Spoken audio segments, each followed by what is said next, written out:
Chapter 4. Thailand, 1988-1989.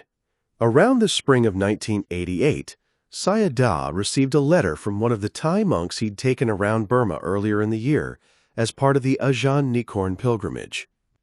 The letter was an official invitation on behalf of Phra Kru Vachirakitsafon, abbot of Wat Khao Tak Rao, Ban Lam, Phayatabi Province, Thailand, for Sayadaw to travel to Thailand and be a guest in a big annual celebration to introduce a new Buddha statue being offered to their temple, which was located some 70 miles southwest of Bangkok. Sayadaw was interested.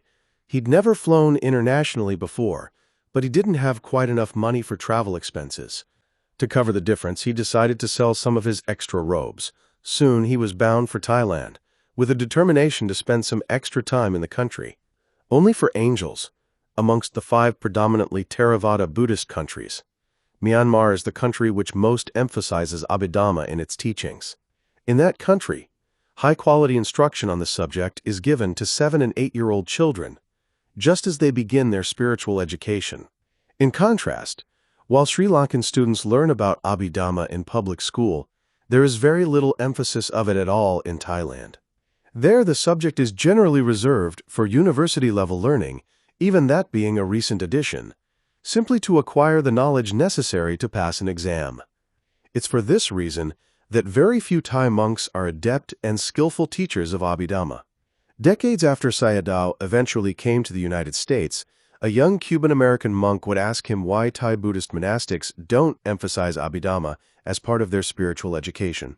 Sayadaw explained that in Thailand, some people believe that the Buddha intended Abhidhamma to be for angels only. That is, he specifically taught it to celestial beings because it is beyond a human being's ability to understand. But Abhidhamma is very useful. In Burma, even the laity learn it. 76 Thailand, 1988-1989. It is the essence of the Buddha's teaching.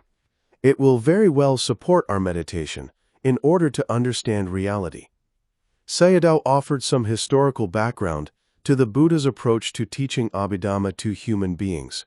The Buddha initially taught Abhidhamma to just one human being, Venerable Sariputta, who was one of the Buddha's 2 chief disciples, and the disciple he considered to be foremost in wisdom amongst all his disciples. Venerable Sariputta, in turn, taught Abhidhamma to 500 monks, all of whom gained arahant. The Buddha had asked Venerable Sariputta to teach the monks because he knew that Venerable Sariputta was very smart and could transmit the complex teachings to them very well. The Buddha himself later taught aspects of Abhidhamma to other humans too. Some of the 7 books of Abhidhamma came directly from the Buddha. The Buddha did, in fact, teach Abhidhamma primarily to celestial beings. But around 1950, a famous Thai monk called Venerable Jodok Jnana Siddhi went to Burma in order to learn and practice meditation under Mahasi Sayadaw, using the Burmese master's method of cultivating awareness of the rising and falling of the abdomen as one's primary object. Venerable Jodok had been living at Bangkok's Wat Mahadat Yuara Trongsarit, one of the 10 royal temples of Thailand, during a time when the Mahasi method of Vipassana meditation was famous in Burma, but still largely unknown in Thailand. He'd graduated at the highest level of the Pali exams in Thailand, and already interested in meditation, had been encouraged by his peers to travel to Burma to learn the method. Venerable Jodok spent 2 years in Burma training under Mahasi Sayadaw and a student who would come to be called Luang Por Asaba. That year, the 39-year-old Luang Por Asaba had been appointed by Mahasi Sayadaw, the Vipassana meditation master of the Mahasi Sasana Yaktha Meditation Center in Rangoon. Venerable Jodok was in good hands and had good results using their method. He might have gained some enlightenment, added Los 77 Las Vegas Sayadaw, and upon his return to Thailand he began to teach it. Venerable Jodok was later given the honorary title Phra Dhammatirajja Mahamuni and appointed Thailand's chief master for Vipassana meditation. He was also instrumental in having 2 Burmese monks invited to his country in 1953 to teach Vipassana meditation using Mahasi Sayadaw's method. Early that year, Somdej Phra Bhuttacharya of Thailand and the Thai minister in charge of Sangha affairs, Venerable Vimaladhamma, made an official request of the government of Burma to send monks specializing in Vipassana meditation to Thailand. Mahasi Sayadaw personally chose Luang Pora Sabha to lead that mission. Luang Pora Sabha would be aided by his assistant U Indawamsa, who was assigned to teach Abhidhamma as it relates to Satipatthana meditation. The two Burmese monks arrived in Thailand around 1954. With the assistance of Venerable Jodok, Luang Pora Sabha and U Indawamsa began teaching Abhidhamma and Mahasi Sayadaw's method of Vipassana meditation at Wat Mahadat. Wat Mahadat was home to Thailand's oldest institution of higher education for Buddhist monks and one of the most important universities in the country, Mahachulalongkorn Raja Vidyalaya University. And thanks to the hard and dedicated work of Venerable Jodok, Luang Pora Sabha, and U Indawamsa, the temple would soon also become home to a Vipassana meditation center.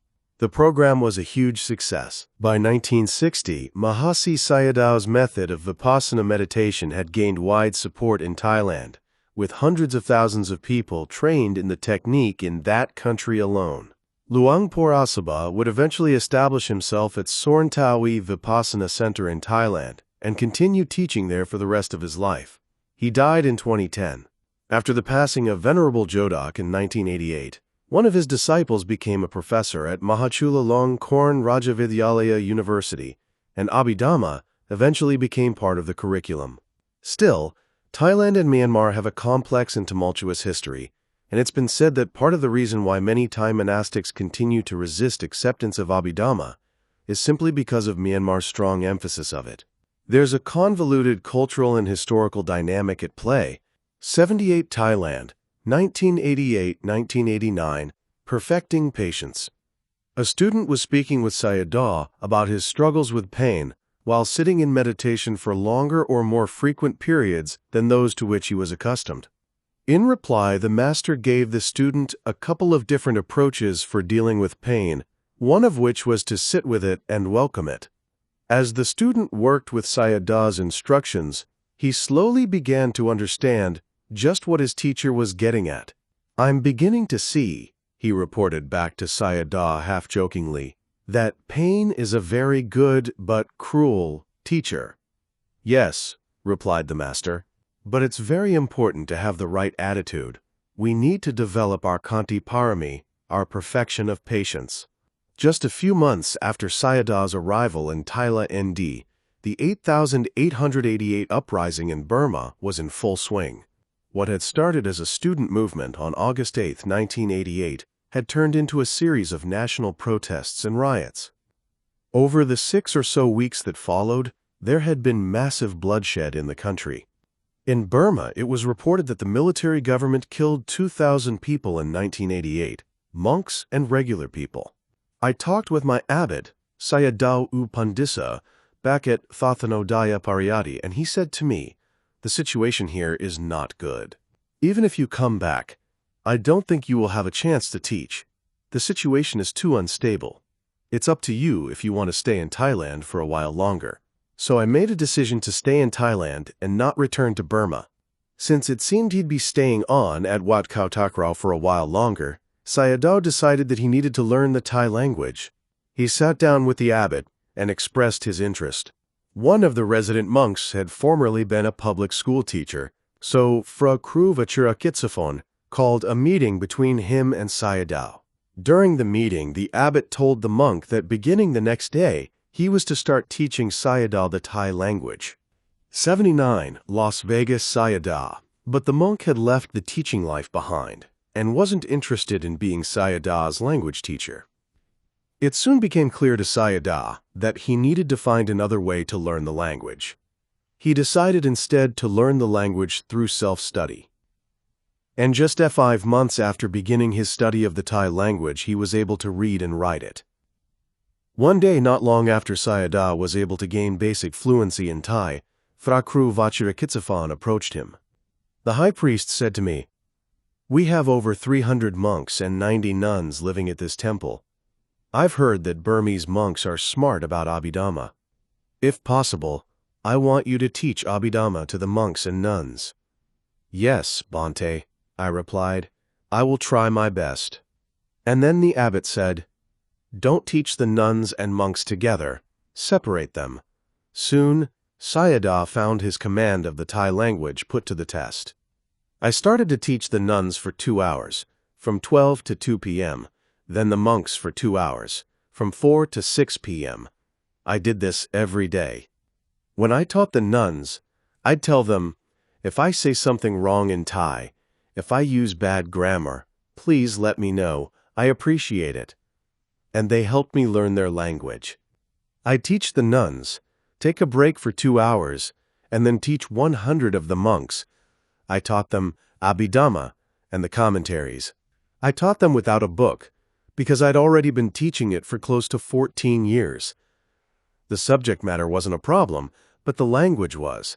I did this every day for 3 months and really improved my Thai. Otherwise, it was very difficult. There were no Burmese people, 80 Thailand, 1988-1989, around, just Thai people. I'd teach for at least 4 hours a day. My Thai got better very quickly. Sayadaw would later share that although the Thai monks who were his students at Wat Khao Takhrao treated him with respect, the centuries of strained relations between Thailand and Burma had sometimes cast a strange light over the monastery. Since Sayadaw was the only monk from Burma amongst the 300 Thai monks living at the temple, he used to regularly encourage them to not think of him as being Burmese, rather to think of him as being a member of an ethnic group from Shan State. It wasn't personal, it was cultural. Sayadaw took advantage of any free time he had by traveling all over the country with Ajahn Nikorn, with whom he'd reconnected shortly after arriving in Thailand. The two monks traveled just about every day when they could. Over the course of the year, Sayadaw lived in Thailand, covering most of the country in their explorations. They often had an entourage, all of whom treated Sayadaw very kindly. Sometimes they traveled by tour bus, and Sayadaw would often be invited to use the in-cabin PA to teach Dhamma to the monks and lay people in his new Thai as they journeyed about. Sayadaw and Ajahn Nikorn spent time in the south and east of Thailand and made perhaps 4 or 5 visits to the latter's home, Chiang Mai, in the north. Sayadaw was impressed by the forests of northern Thailand, thinking that perhaps one day he could spend time on retreat there, as it had already been more than a decade since his last intensive meditation retreat. Of the Bangkok area, Sayadaw would later remark that the Emerald Buddha statue, which is housed at Wat Phra Kaeo on the grounds of the Grand Palace, had made a particular impression on him. The famous 2-feet-tall statue, made of a green, semi-precious stone, not emerald, is widely considered to be the sacred palladium of the Kingdom of Thailand. At the end of his getaways with Ajahn Nikorn, Sayadaw would always return to his lodging at Wat Khao Takhrao. Decades later, Sayadaw would reflect on his impressions of and time spent with Ajahn Nikorn. 81 Las Vegas Sayadaw. He was very handsome and had a very good heart. He had a good voice and spoke well too. He wasn't educated about Dhamma though, because he'd become famous very young and was then too busy to learn. He had no time. He became a novice at 7 years old, then an abbot shortly after becoming a monk. When he was still very young, he'd said one time, "When I practice meditation, I go to heaven and see a pagoda. I want to build a pagoda just like the one I see in my meditation." So the people built a pagoda for him in Chiang Mai. That made him famous. After that, he was very busy offering good luck ceremonies for people. He had no chance to learn once he became famous because he had to travel every day, even during Vasa. On any given day, he might have breakfast in Chiang Mai and lunch in Bangkok. He had no time to practice. Around late 1988, Sayadaw had another opportunity to put his newly acquired knowledge of not just the Thai language, but of Thailand itself, to use. The abbot of the last temple I lived at in Burma, Thathanatharaya Pariyati, and the famous lay Vipassana teacher Yuba Khin had been friends because Sayadaw U Pandisa was born in the same village in Burma as Uba Khin's chief disciple. Her name was Sayamagi Dao Maya Thwin. Uba Khin had a massive influence on the 20th century Vipassana meditation movement, and Sayamagi Dao Maya Thwin would eventually fulfill her teacher's aspirations to teach Buddhist meditation in the West. Uba Khin had died in 1971 at the age of 72, but later, while I was living at Thatanau Daya Pariyati, the local Uba Khin Meditation 82 Thailand, 1988-1989, center would temporarily ordain foreigners for 10 days each year and then lead them on a silent meditation retreat. Because of the connection between Uba Khin and Sayadaw U Pandisa, every year me or some of the other monks from my temple would get invited to the center to conduct the ordinations, let the new monks confess their transgressions of the Vinaya to us, and generally help take care of them during their retreat. Another famous lay Vipassana teacher, S.N. Goenka, a Burmese-born Indian instructor who would also have a massive influence on the worldwide lay Vipassana meditation movement, was another one of Uba Khin's students. I knew Goenka through the work we did at the Uba Khin Center in Rangoon. Every year he'd be at the Uba Khin Center while we were there helping out with the temporary monks. This was before he started spending all of his time in India. Also, ever since Uba Khin had died, every year in January, on the anniversary of his death, his followers would come to the temple where I lived and ordain for 10 days. I had a lot of interactions with that community in those days. S.N. Goenka had become very famous, and so by 1986 or 1987, the Uba Khin community had branch meditation centers in London and Sydney. Although I've never been to either of those centers, every year the center in Sydney would host these temporary ordinations, just like they'd done in Rangoon, and then the new monks would go off on a 10-day silent meditation retreat. Around 1988, after I'd gone off to Thailand, Sayadaw U Pandisa had gone to the Australia Meditation Center with 3 other monks. They'd been invited to ordain the temporary monks and help out during the retreat, as we'd always done. After the 4 monks were done in Australia, they stopped in 83 Las Vegas, Sayadaw, Thailand to visit me. We spent a few days traveling around together. I mainly took them around the north of Thailand, but we spent some time around Bangkok too. We visited Chiang Mai, Lampang, and other places. None of them could speak Thai, but I could. So I was able to give them a nice tour of Thailand. I was happy to show them around the country. Las Vegas Sayadaw at Pudamonthan, with his last Rangoon abbot, Sayadaw U Pandisa, left, and 2 other monks visiting from Burma. Nakhon Pathom Province, Thailand, 1988. Take the direct line. A lay student once asked Sayadaw about the assertion of some meditation teachers that one must have jhana in order to attain enlightenment. Not so, responded Sayadaw. The Buddha said there are 2 paths, direct insight, or by first attaining jhana. It's like this. He started drawing a rectangular map. 84 Thailand, 1988, 1989. Here's Nibbana in one corner of the map. We're over here in the opposite corner of the map. At a diagonal, we can take the slow, meandering route that works its way to the destination along the outer edge of the map, via the jhana path, or the efficient line that heads straight to the goal, via direct insight. We don't have much time, so we should take the direct line, headed for India. In early 1989, Sayadaw was offered another good opportunity to travel abroad. Ajahn Nakwern decided that he wanted to go to Bodh Gaya, the northern Indian site of the Buddha's enlightenment, and other places around India. In Thailand, there was this deal going on at the time where if you had 8 people traveling, you got a free 9th person. Because they had enough people going, the travel agent working with the Thai monks gave them 3 free people. So Ajahn Nakwern asked me if I wanted to go with them. Why not? I said, yes, I'd like to go. So Sayadaw and 2 others were able to join Ajahn Nakwern's group on a trip to India at no charge. But the pilgrimage didn't go quite as Sayadaw might have expected. We'd wake up at 5 a.m. and have breakfast about 6 a.m. Then we'd leave the place where we were staying and start out for our next destination. We'd have to travel all day until about 5 p.m. to get there, then rush to pay respects to the place. The next day, we'd do the same thing all over again, rushing around from place to place.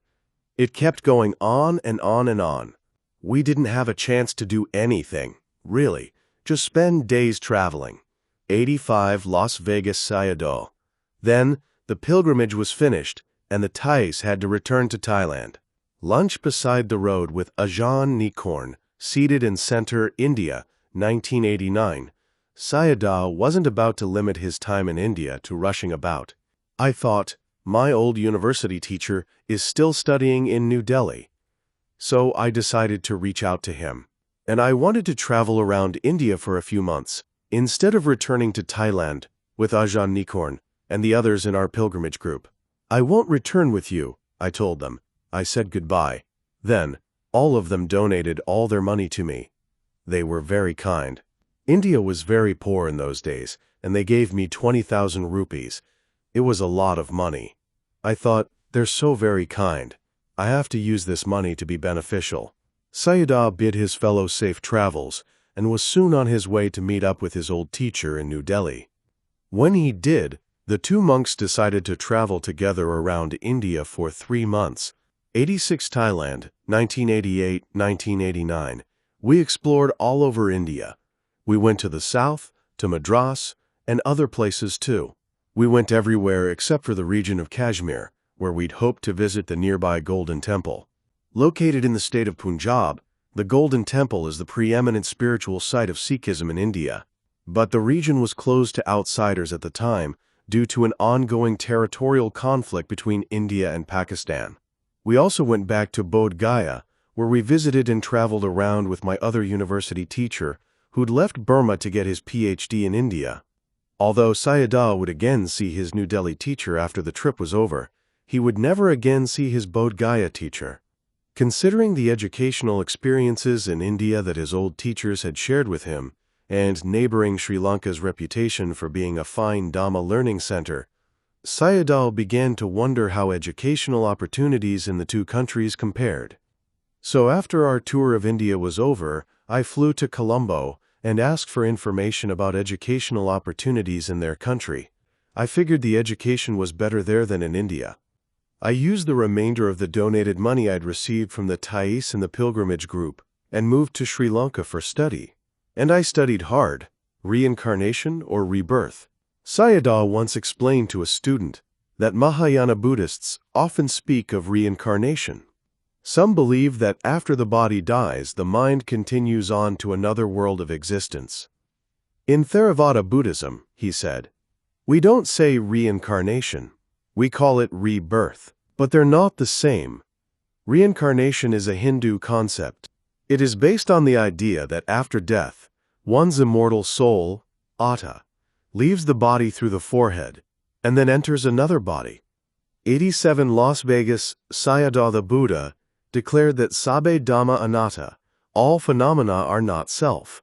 This includes Nibbana too, added Sayadaw. But there are some who think that Nibbana is Atta. This teaching that Nibbana is Atta is against the teaching of the Buddha. Nibbana is Anatta. The Buddha taught Anatta. No soul, no self. That's why Buddhism didn't last long in India, explained Sayadaw. The Indians of the Buddha's time didn't want to accept his teachings, but initially had to because the Buddha had the support of the king and other high officials. After the Buddha died, though, the Orthodox Hindus of the day eventually made Buddhism disappear from their culture. It's still gone from India, Sayadaw said. The Pali word for rebirth is patisandhi. Some people may confuse it with reincarnation, but if we learn Abhidhamma, we will understand exactly what it means and how it works. 88.